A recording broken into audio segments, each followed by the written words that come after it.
Magandang umaga po. Narito po ang mga tampok na balitang sports ngayong umaga. Sa basketball, kung ang bagong sistemang ipinatupad ng Philippine Basketball Association ang pagbabasihan, lumalabas na sina Petron Blaze Boosters power forward Arwin Santos at Barangay Ginebra San Miguel point guard L.A. Tenorio ang dalawang top contenders para sa League Most Valuable Player Award. Ito'y dahil silang dalawa ang nangunguna sa statistical points race at sila rin ang nakakopo ng Best Player of the Conference Honors sa Commissioner's Cup at Governor's Cup. Narito ang report ni Dennis Principe. Tatlong players na lamang ang maglalaban-laban para sa Most Valuable Player Award sa kasalukuyang PBA season. Ayon kay PBA Operations Chief Ricky Santos, ang top 2 players ng statistical points at ang mga Best Player of the Conference awardees ng tatlong conferences ang mga may karapatan na makuha ang pinakaprestiyosong individual award. Sina Commissioner's Cup BPC winner L.A. Tenorio ng Ginebra at Governor's Cup top performer Arwin Santos ng Petron ang lumabas din na top 2 players ng statistical points.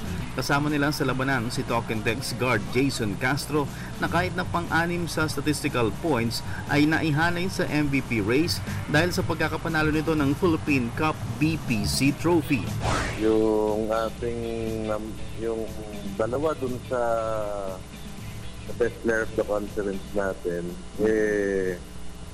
number 1 and number 2 doon sa statistical points. So, in the end, tatlo na lang yung silang tatlong best players na lang ang candidates natin.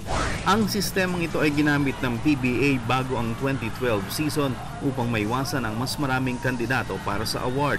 Bago ito ay ang top 5 ng statistical points at ang tatlong BPC winners ang maaaring makasama sa MVP race. Ang ng board to limit the candidates kasi minsan nga like yung case na wala dun sa 5, yung tatlong best player, 8 at most yung kandidato, sabi niya masyado na dadailit ang natin. Yung choice. So nagano kami ng option, dito kami bumagsak. Ang MVP Awards Night na kilala sa tawag na Leo Awards bilang pagpupugay sa namayapang founding commissioner Leo Prieto ay gaganapin bago ang Game 4 ng PBA Finals sa Biyernes sa MOA Arena.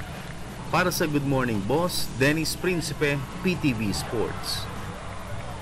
Samantala, determinado naman ang LBC cycling team na mag-uwi ng karangalan para sa bansa sa Myanmar SEA Games sa Disyembre.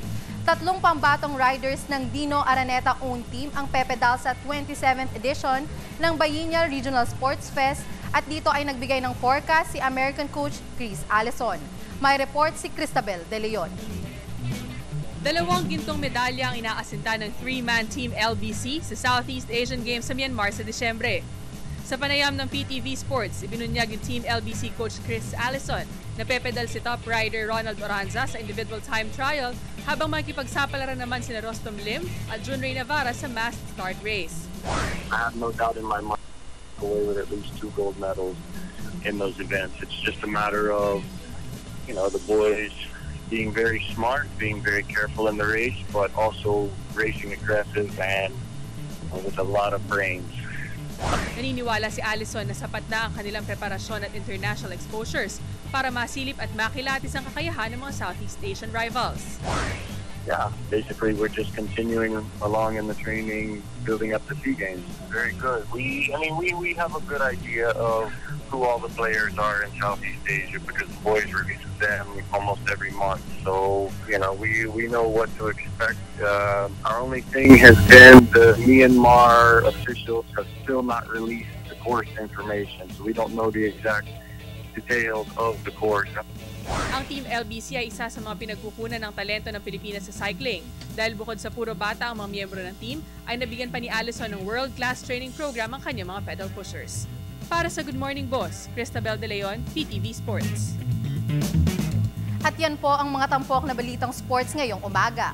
Ako po si Hazelan Salubo para sa Good Morning Boss.